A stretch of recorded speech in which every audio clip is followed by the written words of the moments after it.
아담과 하와 때부터 성도들과 교회를 이렇게 혼란에 빠뜨리는 것은 뭐냐면은 사단이 사용하는 무기가 하나님의 말씀이라는 데 있습니다. 하나님께서 우리를 구원하시기 위해서 말씀의 계시를 주셨는데 사단도 그 말씀의 계시를 가지고 우리 성도들을 넘어뜨립니다. 아담과 하와도 하나님의 말씀을 가지고 사단이 넘어뜨렸습니다. 그러기에 요한계시록 22장 18절에서 19절은 이렇게 경고하고 있습니다. 너희 두루마리의 예언의 말씀을 듣는 모든 사람에게 증언하노니 만일 누구든지 이것들 외에 더하면 하나님이 두루마리에 기록된 재앙들을 그에게 더하실 것이요 만일 누구든지 두루마리의 예언의 말씀에서 제하여버리면 하나님이 두루마리에 기록된 생명나무와 및 거룩한 성의 참여함을 제하여 버리시리라.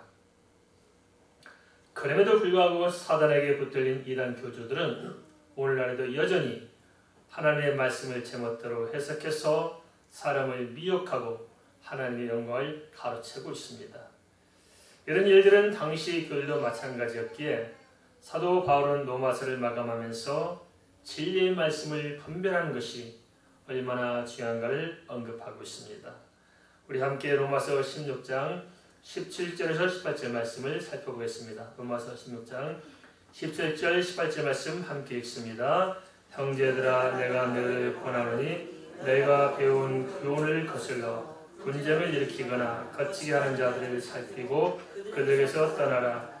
이 같은 자들은 우리 주 그리스도를 섬기지 아니하고 다만 자기들의 배만 섬기나니 교활한 말과 아첨하는 말로 순진한 자들의 마음을 미혹하느니라.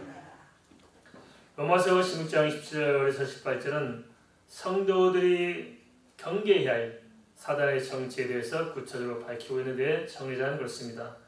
첫째, 그들은 바른 교훈을 거슬려서 분쟁을 일으키고 거치게 하는 자들이라는 것입니다. 그래서 교회 안의 분쟁의 배후에 보면은 이단들이 연결되는 경우도 많고요. 그 배후에 사단이 역사하는 것을 우리가 알 수 있습니다. 여기서 거치게 한다는 말은 헬라어로는 스칸다론이라는 말인데요. 이게 뭐냐면 실족시킨다는 것을 자주 실족시킨다. 그래서 사단의 무리는 궁극적으로 어떤 역사를 가져오냐면 사람을 실족시킵니다. 실족이라는 게 무슨 말씀 아시겠습니까? 사람을 실족시켜서 하나님 편에서 멀어져서 구원에서 멀어지도록 이렇게 만드는 것. 그게 바로 실족입니다. 둘째, 그들은 그리스도를 섬기는 것이 아니라 자기들의 배만 섬긴다는 것입니다. 자기들의 배만 섬긴다는 말은 자신들의 욕심만을 채우고자 한다는 의미로 모든 이단 교주들은 결코 진리가 아니라 자신들의 욕심을 채우는 것뿐임을 간파히 합니다.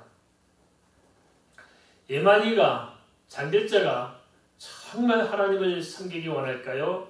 자기의 욕심을 위해서 집단을 팽창시키기 원할까요? 전자입니까 후자입니까? 후자예요. 그죠? 절대 그들은 영혼을 사랑하지 않습니다. 하나님을 사랑하지도 않습니다.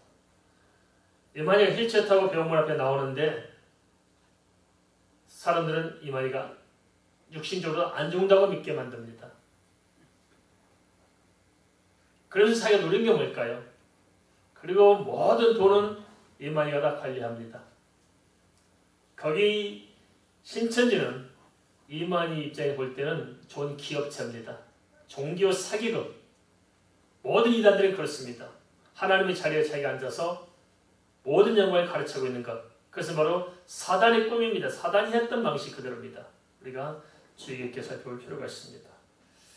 문제는 셋째로 그들은 교활한 말과 아첨한 말로 순진한 자들의 마음을 미혹한다는 데 있습니다. 사단의 특징 중 하나는 요한복음 8장 44절에 기록한 그대로 거짓말을 잘하는 것입니다. 얼마나 거짓말을 잘했냐면은 하와와 아담도 넘어뜨리잖아요. 거짓말을 속여서 넘어지게 만듭니다. 그것 하나의 말씀을 가지고 얼마나 탁월한 거짓말쟁입니까? 지금도 이 온갖 거짓말 가지고 이렇게 우리가 접근하고 있습니다. 잘 분별해야 됩니다. 이단들은 교주에게 세뇌돼서 자기들 집단의 세력 확정에 도움이 된다면 무슨 짓을 하고 무슨 거짓말 하더라도 그것은 거짓이 아니고 모략이라고 가르치면서 거짓말을 정당화시키고 그의 행동을 정당화시킵니다. 그러게 로마서 10장 17절에서는 그들에게서 떠나라고 단호하게 말씀하고 있는 것입니다. 문제는 이러한 이단 사상에 세뇌되면 돌이키기가 쉬워요, 어려워요? 어렵다는 거예요. 그래서 이렇게 이단에서 뽑아와도 기존 교회로 돌아오지 못해요, 이 사람들이. 그래서 다른 이단으로 또 끼우게 되면서 결국은 또 다른 이단으로 또 빠지게 됩니다. 왜 그럴까 도대체? 그것은 생리적으로 사단의 세력들은 교회를 넘어뜨리고자 자신들의 집단에 대한 극단적인 신격화 그리고 기존 교회에 대한 극단적인 비방을 해왔기 때문에 그게 너무나 이렇게 익숙해 있습니다. 그래서 정상적인 생각과 정상적인 정서의 적응 자체가 불가능하도록 고착화시켜 놨습니다.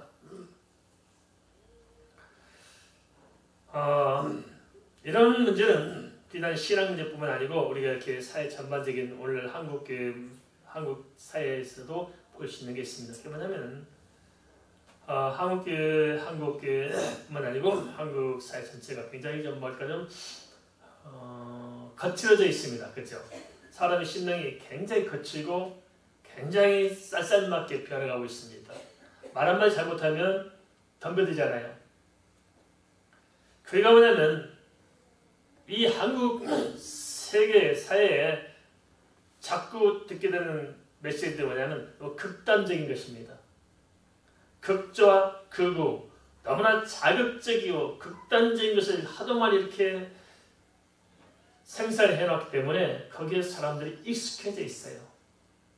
그래서 중간이 점점점 없어져 가는 것입니다. 경제도 이렇게 우리가 양극화되어 가고 있지만은 백성들의 정서도 양극화되고 사상도 양극화되면서 점점점 한국 사회가 거칠게 변하고 있습니다. 이단도 마찬가지입니다. 거칠게 그쪽을 익숙해지니까 자극적인 것이 와야만 만족이 되는 거예요. 자극이 없으니까 다시 교회에 적응하지 못하고 또 떠나게 되어 있습니다. 그래서 우리가 이런 점을 잘 분별하고 무엇이 진리인가, 무엇이 성경인가를 생각하고 내 감성에 따라서 쫓아다닐 것이 아니고 진리를 바로 분별하는 지혜가 필요합니다. 데살로니가후서 2장 9절 10절은 사단의 정체에 대해서 이렇게 밝히고 있습니다. 뭐라 말씀하시냐면 악한 자의 나타남은 사단의 활동을 따라 모든 능력과 표적과 거짓 기적과 불의의 모든 속임으로 멸망한 자들에게 있으리니 이는 그들이 진리의 사랑을 받지 아니하여 구원함을 받지 못합니다. 다시 정리하면 사단의 세력은 두 가지를 가지고 우리에게 침투하고 있습니다. 하나는 뭐냐? 거짓 능력입니다. 거짓 능력. 또 하나는 거짓 말씀, 거짓 복음, 일사복음을 가지고 우리를 넘어뜨리는 것입니다. 근데 가보면 지금 한국 교회가 여기에 많이 흔들리고 있는 것 같습니다. 하나 예를 들자면 신사도주의가 그렇습니다.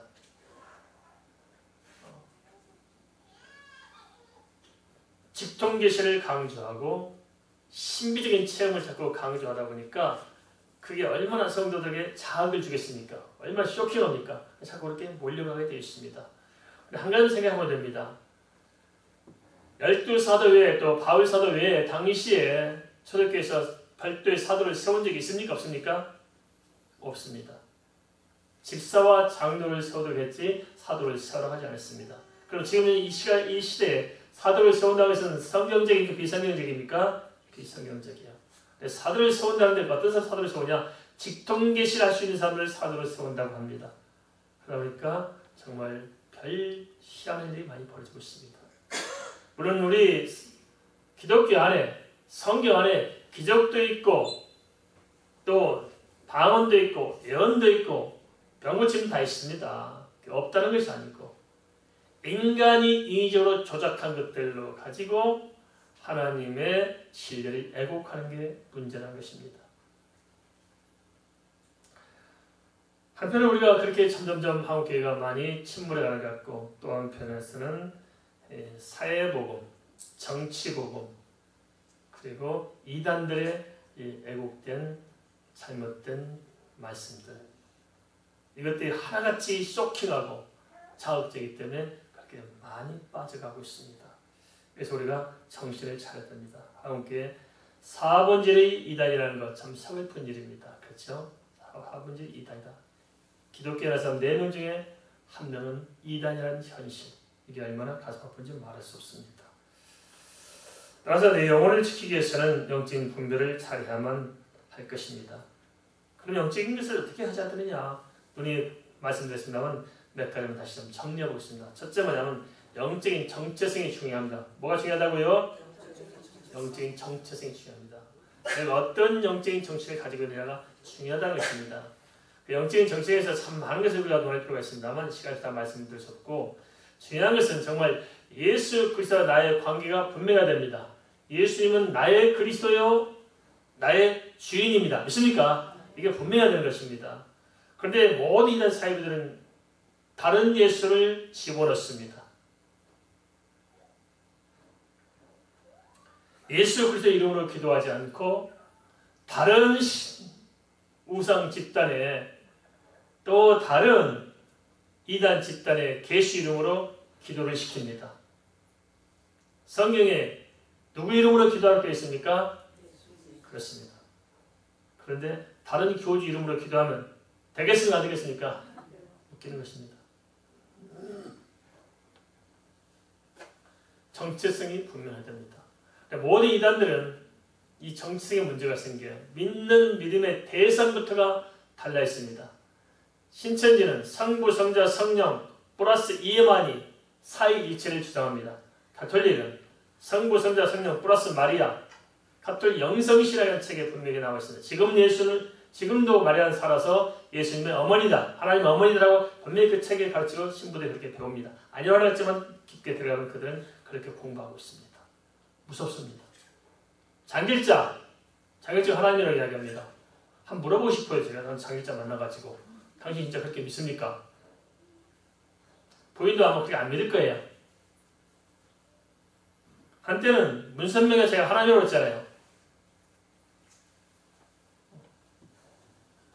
박태선 전도관, 조희성, 이슬성신,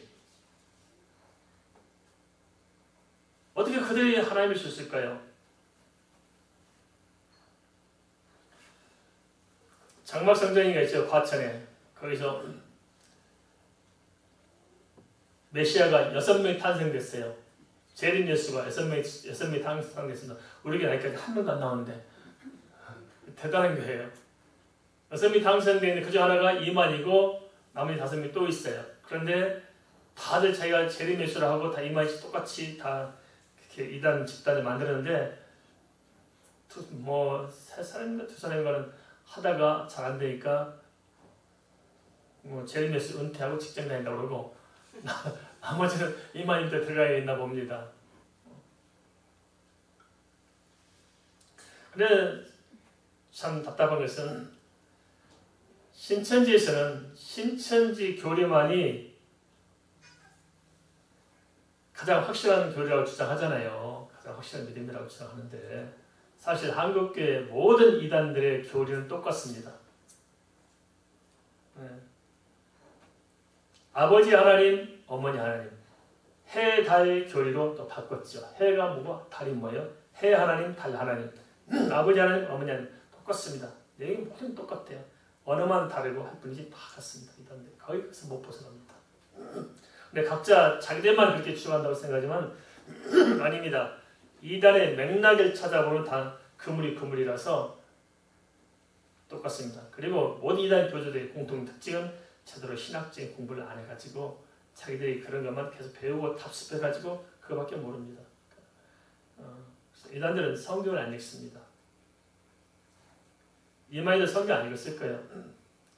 이만희 밑에서 그 신천지 교리를 교육하던 대표가 있었습니다. 이름을 밝히기 그렇습니다. 그 양반이 그래서 빠져나와가지고 이제 합동측 총신당을 나오고 지금 현재 목회하고 있는 목사님이십니다. 그분이 그랬어요. 그 내막을 알고 나서 빠져나와서 하는 말이 성경 읽어봤냐고 물어보니까 성경 한 번도 안 읽어봤대요. 성경을 한 번도 읽어본 적이 없다는 거예요. 그런데 어떻게 그 신천지 전체 교육국장을 맡으면서 신천지를 교육시켜온 거예요. 그럼 뭘 했냐? 했더니 이만희가 가르친 말만 계속 외워서 했다는 거예요. 그게 세뇌교육입니다. 무섭습니다. 세뇌교육 얼마나 무서운 줄 아십니까? 제가 청년 때 최전방에서 이렇게 근무했습니다. 그 뭡니까? 그 판문점 코앞에서. 그런데 북한 애들 참 웃겨요. 걔들이 맨날 돼지 한 마리 끌고 와요. 우리 눈에도 보입니다. 한 600m밖에 안 떨어져 있거든요. 그게 싸운 데서 가지고 있다 보는데, 그리고 그 최전방은 아주 조용해서 그 조금만 크게 이야기하면 다 들립니다. 그래서 대화가 될 정도입니다. 가까워가지고 500m, 600m, 450m 아주 가까운 거기서 근무했는데, 그래서 돼지를 끌고 다녀요. 그래서 야, 아바이 슈런께서 돼지고기 먹으라고 주셨다 그러거든요. 그러면 그 잡아먹었으면 그 다음날 안 나타나잖아요. 그 다음 또 끌고 와. 한날 반복해. 아바이 슈런께서 돼지 주셨다고. 근데 그 아직 애들 아직 머리에 박혔어요. 아바이 슈런 주셨다고. 그러면 우리는 뭐라 하지 않습니까? 야, 우리는 돼지고기 안 먹는다. 아, 그렇구나. 또 그래. 좋아가 신나해서. 우리는 소고기 먹는다 그러거든요. 하여튼 말이 안 통해. 그리고 우리는 최전방이기 때문에 뭐 최고 좋은 군복에다가 최고 좋은 워카에다 다 있거든요. 빛가번쩍 하잖아요. 그놈들은 신발 신고 오는 것이 그때 당시 뭐 방화나 비슷한 그 헌금으로 받는 게 있잖아요. 그거 신고 와요. 그러면서 그놈들 우리 앞에서 개폼을 잡아요. 신발 딱 세우고 탁 돌려가면서 야, 아바이 슈령께서 주셨다는 거예요. 이 좋은 것을. 그러면서 쌍을 보고 우리가 워카가 뜻인지만 알 텐데 불구하고 안 통해. 말이 안 통해. 꽉 막혔어요. 이게 바로 세뇌교육입니다. 세뇌. 신앙은 세뇌를 통한 확신이 아니고 이로부터 하나님께서 부어주시는 성령으로 인해서 되어진 것입니다. 질이 달라요? 같아요? 달라요. 그래서 참된 신앙은 인격적인 변화가 따르는 것이고 참된 신앙은 삶을 바꿔놓습니다. 그러나 이 모든 세뇌된 잘못된 이단 교리는 사람을 강팍하게 만들고 추하게 만들고 사람을 변화시키는 것이 아니라 더 타락시킵니다. 그리고 맹종하게 만듭니다. 성경은 맹종을 이야기하지 않습니다. 제 말씀을 듣고 생각하고 묵상하고 분별하고 성령에 따라 인도를 받으라고 말씀하신 것이지 맹목적인 믿음을 강조하지 않습니다. 믿음은 무조건이다. 천만의 말씀입니다. 성경 그런 믿음을 강조하지 않아요. 이단들은 그렇게 이해할지 모르지만 성경 그런 믿음을 말하지 않습니다. 성경 뭡니까? 어떻게 느껴합니까? 하나님의 말씀의 계시를 기록한 성령께서 선택한 백성들이 그 말씀을 대할 때 말씀이 깨달아지고 믿도록 성령께서 역사하셔서 우리가 만물을 열고 제 말씀을 받아들이도록 하는 인격적 관계 속에서 이루어진 것입니다. 맹목적인 세뇌격이 아닙니다.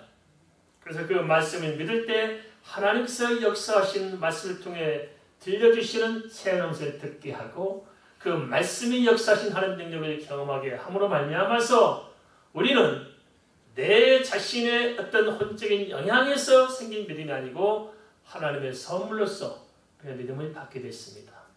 물론 이렇게 성령에 의해서 믿음이 생긴 사람은 이렇게 자동적으로 확신이 따라오는데 이단 사이들이 생각하는 그런 확신과 세뇌된 확신과는 차원이 다른 것입니다.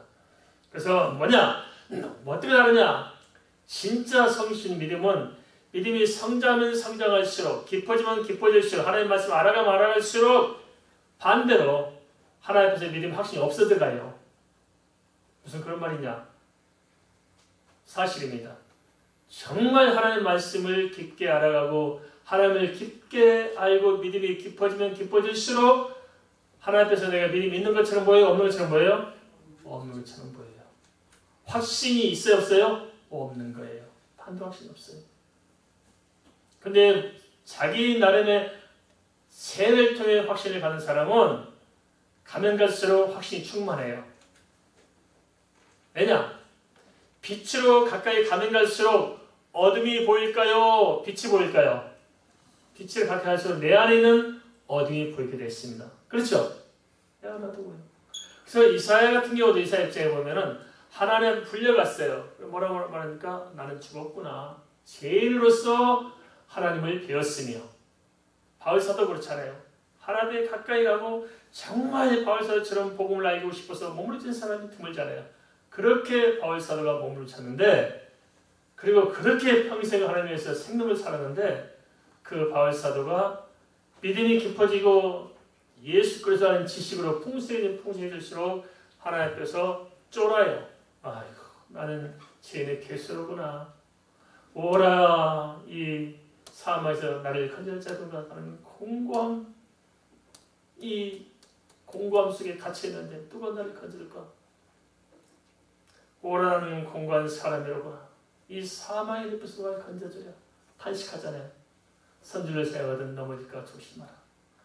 다른 사람을 복음을 전하고 구원에 이르게 하고 나는 버려질까 두려워하노라. 바울사도가 구원에 확신이 있었어 없었어요? 없었어요. 그런 의미에서 보면 구원 확신이 전무했어요. 항상 하나님께 두렵고 떨림으로 주를 섬기고 그냥 살았던 사람이에요. 세상에 나가서는 바울사도가 구원 확신이 있었어 없었어요? 담대 세상에서는. 아그리파 왕이 있었어요.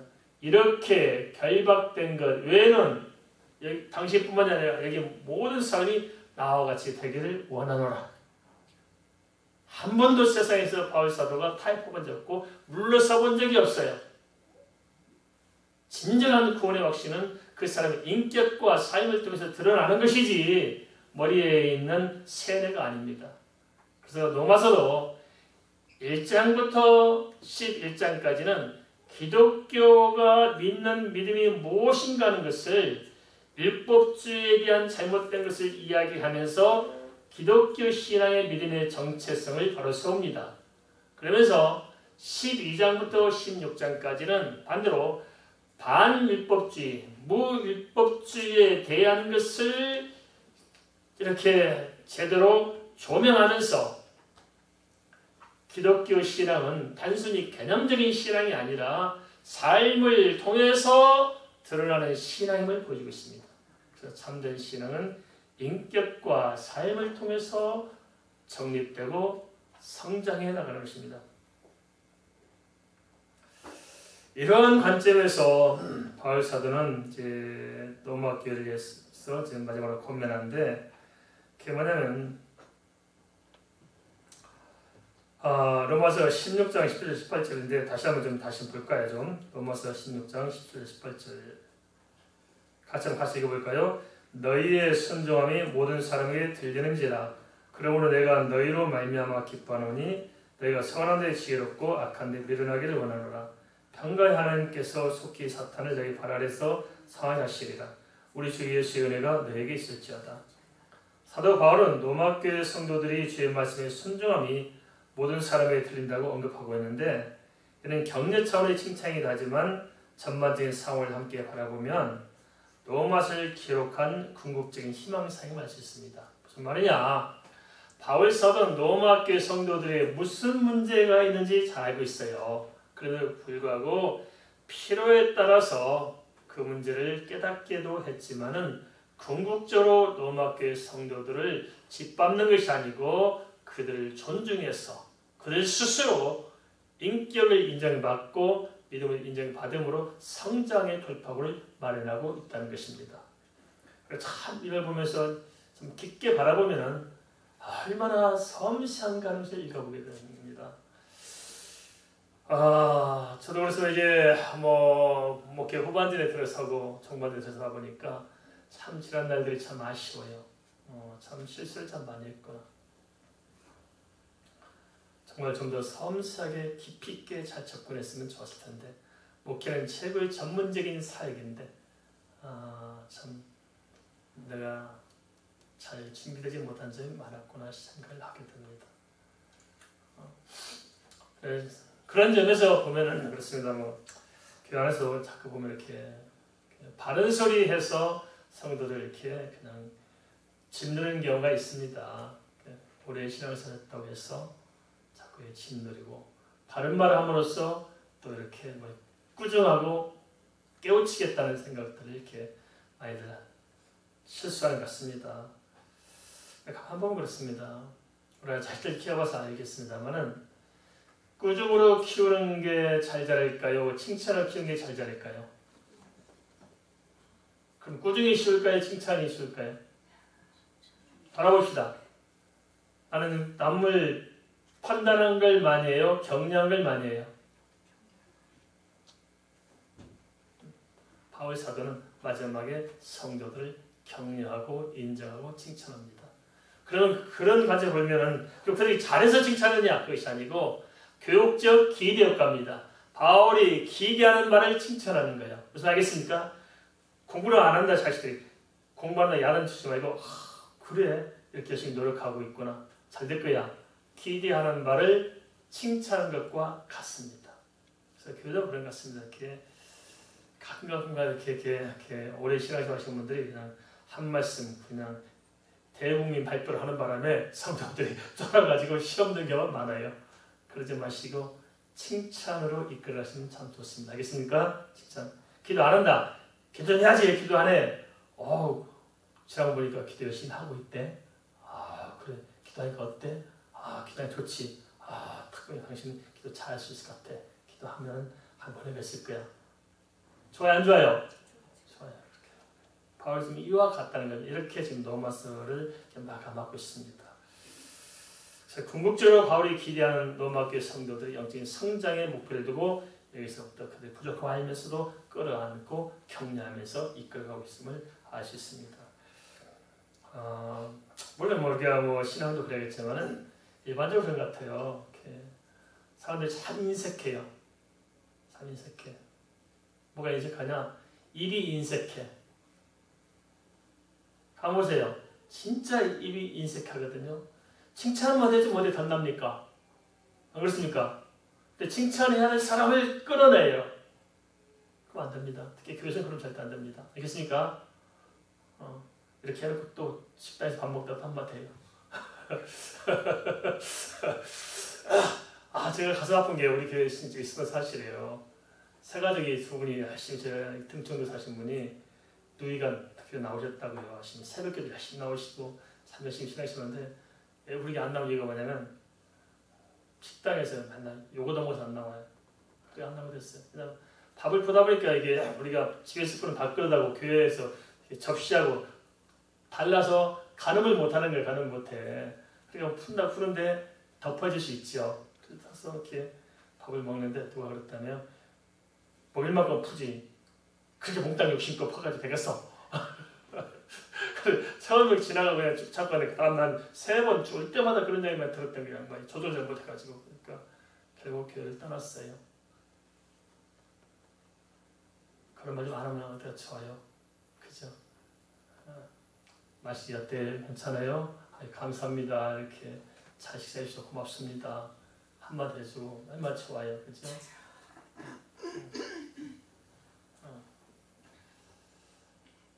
따라서 한번 하겠습니다. 말은 바둑 두듯이 하자. 말을 돈 쓰듯이 하자. 돈은 함부로 써야 안 써요. 필요한 데 쓰죠. 말도 필요한 데 쓰면 되고 바둑 두듯이 하면 돼요. 그리고 야이는 따뜻한 말 하면 좋아요. 따뜻한 말. 칭찬하고 감사하고 한번 따라서 하겠습니다. 고맙습니다. 감사합니다. 아주 멋있습니다. 잘 될 것입니다. 힘내세요. 사랑합니다. 사울을 보고 한번 해봅시다. 그대로 하세요. 사랑합니다. 잘 될 것입니다. 멋있습니다. 힘내세요. 고맙습니다. 괜찮습니다. 아주 실수가 많습니다. 그건 아무것도 아닙니다. 괜찮습니다. 할렐루야. 그렇게 하고 나니까 많이 편해져요? 괴로워요? 편안해지죠? 입이 방정이라 이렇게 돌아서도 한마디 또 이상한 말 또 해야 돼요. 하여튼 안 고쳐져. 안 고치신 분은 이따가 사무실 오세요. 한창 꼴을 내겠습니다. 네, 우리가 이 성경을 깊게 보면 이런 면이 바닥에 흐르고 있어요, 사실은. 그런데 희한할 게 많아서 이렇게 조곤조곤 다 말씀 못 들어서 아쉽기도 합니다. 네. 바울이란 분이 얼마나 섬세하고 한 영혼 한 영혼을 얼마나 지극정성하게 접근하는지 논마서를 보면 그게 보여요. 단순히 교리다 이건 아니에요. 그렇지 않으면 너무 삭막하게 이해하는 거예요. 그게 아니고 우리는 교리도 중요하지만 그 교리를 붙들고 살아가는 사람의 마음이 어떤가 참 중요한 것이고, 또 삶 속에서 어떻게 교리를 풀어내서 바른 신앙으로 또 다른 누군가를 섬기느냐 하는 것이 참 중요해요. 그렇죠? 어젠가 잠깐 제가 이렇게 텔레비를 보는데요. 뭐가 나오냐면 의사 선생님들이 나오대요. 봉사 의사 선생님들 나이가 많이 들어가지고 그 병원은 공짜로 운영을 해요. 그러니까 그래서 가난한 사람들, 치료받지 못하는 사람들, 이빨 빠져서 치료받지 못하는 사람들은 틀니도 공짜로 해주고, 다들 바쁘니까 자기 병원 하면서 밤에 와가지고 치료 지금 다 하는데 우리 장기래 박사님 생각이 났대요. 장기래 박사님. 그러면서 제가 감동이 되대요. 예수 믿고 사는 게 이렇게 사는 것인데, 봉사하며 사랑하며 베풀며 나눠주며 참 다른 사람 위해서 내가 희생하며 디딤돌이 되어줘서 이 세상 삭막한 세상을 한 모퉁이라도 밝게 하며 사는 것이 예수 믿고 사는 것인데, 도대체 대한민국은 예수 믿는 사람들이 한때는 1000만 가까이 됐다 그러는데 사회는 더 타락하고 더 메마르고 더 거칠고, 심지어 교회 안에서조차도 갈수록 삭막해져 가고 더 사랑이 메마르고, 이게 뭐냐 도대체. 그런 와중에 이단들은 또 파고들고 넘어가고, 이 사회는 참 극단적으로 서로 대립하고 싸우고 정말 답답한 것 같아요. 정치하는 사람들도 지혜가 모자라고 백성들도 답답하고, 도대체 이렇게 요즘 정부하고 의사들 간의 대립 양상도 너무 서글프잖아요. 그렇죠? 그게 그럴까요? 지혜가 없어서 그런 거예요. 지혜가. 너무 자기 주장만 강할 뿐이지 지혜가 없어요. 시작부터 처음 이렇게 원점에서 다소곳이 서로 대화하면서 서로 의견을 들어가면서 강압적으로 하지 않고 좀 당신들 어떻습니까? 당신 의사가 됐는데 왜 의사가 됐어? 백성들이 힘든데 어떻게 하면 좋겠어? 농어촌 의사가 없고 또 중요한 애과, 내과, 산부인과 이게 참 의사가 모자라서 백성이 고통당하는데 어쩌면 좋소? 한번 좀 의견 있으면 좀 내보시오. 당신들이 어떻게 해야 되겠소? 그러면은 싸울 일이 없잖아요. 그렇습니다. 자기도 공감하고 있는 부분이니까 의사 때문에 힘듭니다. 이렇게 의사들이 그런 의사들이 모자라가지고 너무 과로해가지고 되겠습니까? 당신 똑같은 의사들인데 좀 의사에서 좀 가슴 고민 좀 해봅시다. 어떻게 하면 좋겠어? 당신들이 연구해가지고 좀 알려주시오. 정책에 반영했으면 했으면 좋았을 거 아니에요, 그죠? 무조건 2,000명이야 하고 이렇게 안 해? 나 끝까지 갈 거야. 너무 짓눌러 놓으니까 대화가 안 되고 너무 서로 싸워요. 풀어야 됩니다. 이 시대, 이 대한민국, 이 사회를 누가 풀어야 우리 예수 믿사님 풀어가십시다. 할렐루야. 다툼이 있는 곳에 평화를, 미움이 있는 곳에 사랑을, 죽음이 있는 곳에 구원을, 이것을 선포하는 것이 기독교 아니겠습니까? 그렇죠? 좀 우리 예수 믿었으면 좀 살아날 거면 살다 가야지 않겠어요? 그렇죠? 예수 믿고 사는 건데, 그렇죠? 상처 있는 사람에게 식초를 끼얹으면 되겠어요? 그건 안 돼요. 참 신기해요. 우리 성도님들 믿음 참 좋은 것 같아요. 어떤 분들은 막 그렇게 상처가 많은데 불구하고 꾸역꾸역 오셔요. 너무 감동이잖아요. 감동.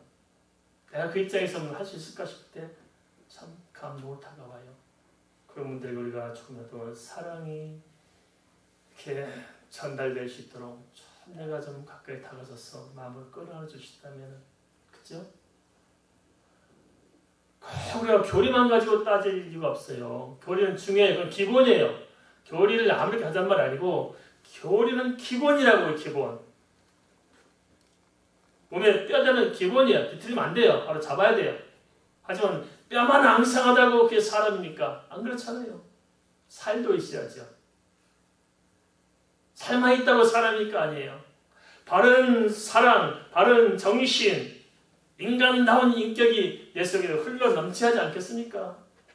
그리고 나와서 삶의 연약을 통해서 이 땅에 살아가는 삶의 의미와 목적을 크리스찬으로서 풀어내야 하지 않겠습니까? 그죠? 저는 참 감사합니다. 목사로 살아온 것이 참 감사합니다. 저는 목사가 되고 싶지 않았던 사람입니다. 정말 목사 안 되려고 도망도망 다니다가 10년 만에 결국 제가 하나님께 꽂혀가지고 신학교에 가게 되고 제가 내 인생에 다 꼬였다고 생각했습니다. 어째 내가 목사일까? 저는 야망에 불탄 사나이요. 야망에 불탄 천적을 살아났는데 내가 목사 된다는 걸 도무지 내가 받아들일 수가 없었어요. 그리고 목사가 되었어도 참 어찌 보면 참 제가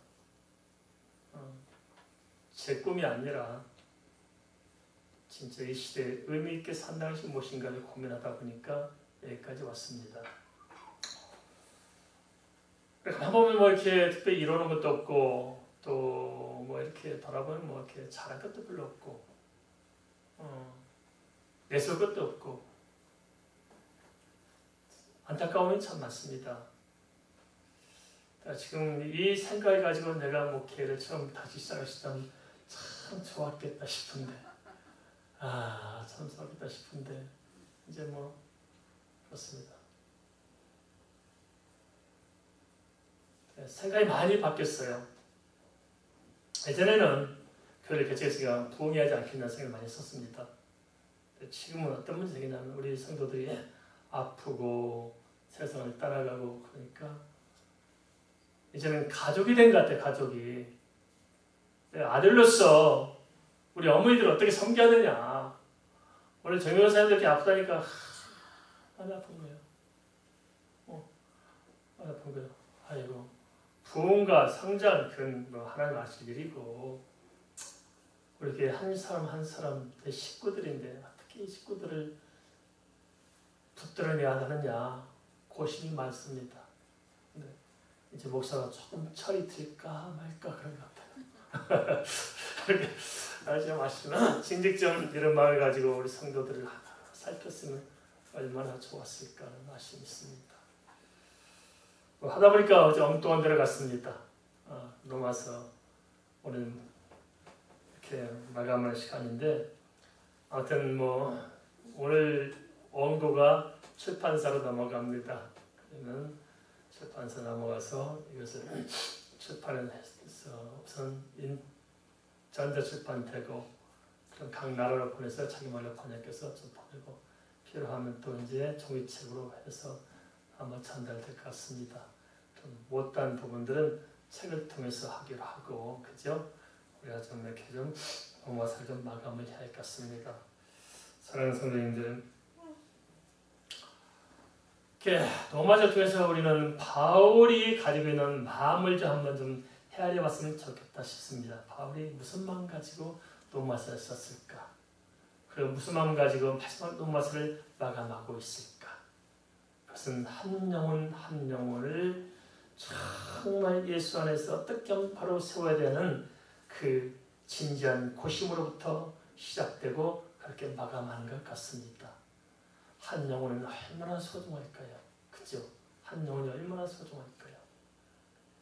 우리가 모른다면 모를까 천국이 있고 영원한 세계에 있다는 사실을 아는 마당에 한 영혼이 얼마나 소중할까요? 이런 잔주에 본다면 참 언근각지에서 꾸역꾸역하게 모이는 우리 성도들 보면 얼마나 귀합니까? 한 분 한 분, 그죠?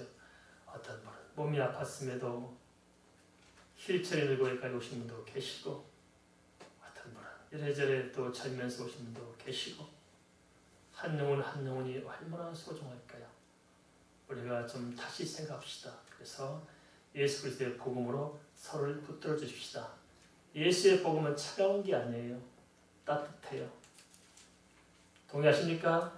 하나님의 복음은 따뜻하다고요. 차가운 게 아닙니다. 세상의 지성은 날카롭지만 예수의 지성은 가시가 없습니다.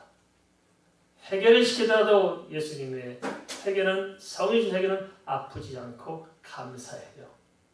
여러분 아시겠죠? 내 죄를 토로하는데 아프지 않아요. 감사함이 크기 때문에. 그게 복음입니다. 알겠습니까? 우리는 너무 애곡된 삶, 애곡된 정서를 가지고 복음을 해석하고 우리는 가시만 남아있는 게 아닌가 싶습니다. 우리 스스로 좀 더 변화되십시다. 지금까지 오늘로서 노마스가 36번째입니다. 36번째 우리가 노마스를 가지고 우리 자신들을 들여다봤습니다. 그래서 뭔가 듣고 끝나는 것이 아니고 진짜 우리 자신의 변화와 성숙이 필요하지 않을까요? 노마스를 통해서 우리가 얼마나 변화되고 얼마나 성숙되었을까요? 진짜 주님을 사랑하십니까? 진짜 주님 만났습니까? 주의 음성을 들었습니까? 주의 말씀의 그 깊고 오묘함을 얼마나 경험하셨습니까? 우리가 로마서를 마감하는 마당에 우리 자신을 다시 한번 들여다보고 로마서를 써야 할 수밖에 없던 바울의 그 심정을 우리가 한번 좀 묵상해 봤으면 좋겠습니다. 그리고 바울이 그토록 전 생애를 바쳐서 다루지 않고서는 견딜 수 없었던 그 예수 그리스도의 복음이 과연 무엇인가? 그리고 그 복음을 수행하는 우리의 삶의 자리는 어디에 있어야 하는 것인가? 내게 남은 생에 어떻게 풀어갈 것인가? 우리가 좀 진지하게 생각하면서 이제부터는 우리들의 노마서를 써갈 수 있기를 주의 이름으로 축원을 드립니다. 우리 말씀을 나누면서 같이 기도하겠습니다.